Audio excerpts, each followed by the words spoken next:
سارے انبیاء کرام کو اللہ پاک نے جمع کر کے ایک قرارداد رکھ دی اور سارے پیغمبروں سے، اپنے خاص بندوں سے، 1,24,000 پیغمبروں سے، ذبیح اللہ بیچ میں ہے، خلیل اللہ بیچ میں ہے، کلیم اللہ بیچ میں ہے، نوح نبی اللہ بیچ میں ہے، آدم علیہ السلام بھی ہے، سب کو جمع کر کے فرمایا وَإِذْ أَخَذَ اللَّهُ، اللہ پاک نے قرارداد رکھ دی، مقصود رکھ دیا، جمع کرنے کا مقصد رکھ دیا، غرض رکھ دی۔ وَإِذْ أَخَذَ اللَّهُ مِيثَاقَ النَّبِيِّينَ، او میرے رسولوں، او میرے نبیوں، او میرے پیغمبروں، او تورات والے، انجیل والے، زبور والے، صحیفوں والوں، او میری شریعت کو ماننے والوں، میری خدائی کو تسلیم کرنے والوں، میری کبریائی کو ماننے والوں، میری عظمت کو ماننے والوں، میری توحید کو ماننے والوں، میری یکتائی کو ماننے والوں، میری خالقیت کو ماننے والوں، میری جباریت اور قہاریت کو ماننے والوں، میری رحیمی کریمی کو ماننے والوں۔ وَإِذْ أَخَذَ اللَّهُ مِيثَاقَ النَّبِيِّينَ۔ السلام علیکم دوستو، آج پھر آپ کے لیے لے گئے قاری حنیف ملتانی صاحب کا بیان، جس کا عنوان ہے آدم علیہ السلام سے پہلے دنیا میں کیا تھا۔ چلتے ہیں بیان کی طرف۔ ذکر فرمایا جب نہ چاند تھا، نہ سورج تھا، نہ ستارے تھے، نہ آسمان تھا، نہ زمین تھی، نہ سمندر تھے، نہ دریا تھے، نہ پہاڑ تھے، نہ درخت تھے، کوئی چیز نہ تھی اللہ کی ذات کے سوا۔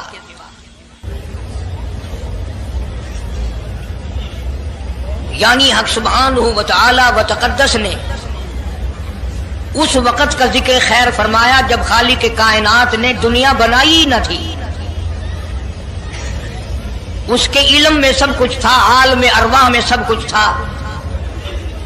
چرندہ پرندہ درندہ اچھی ماڑی چیز کوئی بھی ابھی نہیں بنی تھی۔ مالک کائنات نے حضور کریم صلی اللہ علیہ وسلم کی شان کی بلندی فرمانے کے بیان فرمانے کے لیے ظاہر کوئی رسول نہیں ہوا تھا، کوئی نبی نہیں آیا تھا، 1,24,000 انبیاء کرام کی روحوں کو اللہ پاک نے جمع فرمایا۔ آدم علیہ السلام سے لے کر محمد عربی صلی اللہ علیہ وسلم تک تمام انبیاء علیہ السلام کی روحوں کو جمع فرمایا، ایک جلسہ فرمایا۔ اس جلسے کی شان کا کیا کہنا، جس جلسے کی صدارت خود خدا نے کی ہو، اللہ رب العالمین جلسے کا خود صدر بنا ہو۔ اس جلسے کا کیا کہنا جس کے سامعین اور جلسے میں شریک ہونے والے شرکاء موسیٰ علیہ السلام ہو، ابراہیم علیہ السلام ہو، نوح علیہ السلام ہو، آدم علیہ السلام ہو، عیسیٰ علیہ السلام ہو، محمد عربی صلی اللہ علیہ وسلم ہو، سارے رسول، سارے نبی، سارے پیغمبر جس اجلاس میں اکٹھے ہوں، کیا کہنا اس اجلاس کا۔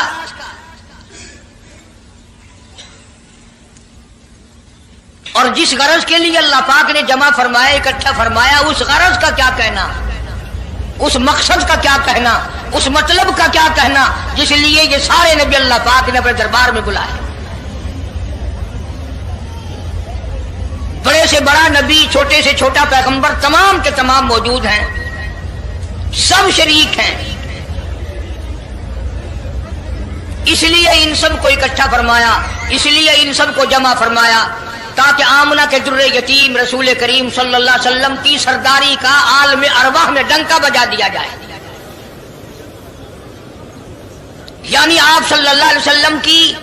اس وقت سرداری تسلیم کرائی جائے جب دنیا میں کوئی چیز نہ تھی۔ اصل مسئلہ میں آپ کو کے سامنے لایا چاہتا ہوں۔ اللہ پاک نے فرمایا وَمَا أَرْسَلْنَاكَ إِلَّا رَحْمَةً لِّلْعَالَمِينَ، میں نے آپ صلی اللہ علیہ وسلم کو سارے جہانوں کے لیے سردار بنا کر کے بھیجا، رحمت للعالمین بنا کر کے بھیجا۔ اب عالم ہے تین، ایک عالم ارواح، ایک عالم دنیا، ایک عالم برزخ، 4 ہے، اور ایک عالم آخرت۔ اللہ پاک جل شانہ نے اپنے محبوب کریم صلی اللہ علیہ وسلم کی چاروں عالموں میں، چاروں جہانوں میں سرداری بیان فرمائی۔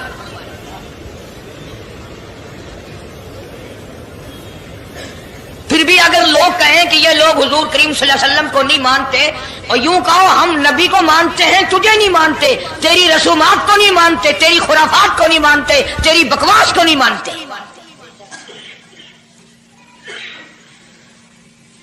تو کون ہوتا ہے اپنی رسمیں ہم سے منوانے والا؟ کتنی بڑی مالک کائنات نے عظمت بیان فرمائی اور عطا فرمائی حضور کریم صلی اللہ علیہ وسلم کو کہ ابھی دنیا کا وجود نہیں، دنیا وجود میں نہیں آئی،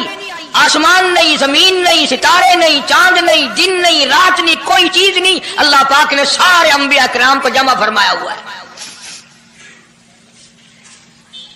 سارے انبیاء کرام کو اللہ پاک نے جمع کر کے ایک قرارداد رکھ دی،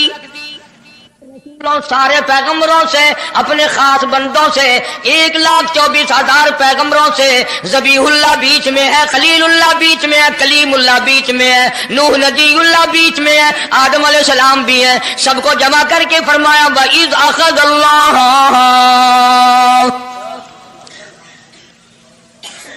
اللہ پاک نے قرارداد رکھ دی، مقصود رکھ دیا، جمع کرنے کا مقصد رکھ دیا، غرض رکھ دی، وَإِذْ أَخَذَ اللَّهُ مِيثَاقَ النَّبِيِّينَ، او میرے رسولوں، او میرے نبیوں، او میرے پیغمبروں، او تورات والے، انجیل والے، زبور والے، صحیفوں والوں، او میری شریعت کو ماننے والوں، میری خدائی کو تسلیم کرنے والوں، میری کبریائی کو ماننے والوں، میری عظمت کو ماننے والوں، میری توحید کو ماننے والوں، میری یکتائی کو ماننے والوں، میری خالقیت کو ماننے والوں، میری جباریت اور قہاریت کو ماننے والوں، میری رحیمی کریمی کو ماننے والوں، وَإِذْ أَخَذَ اللَّهُ مِيثَاقَ النَّبِيِّينَ،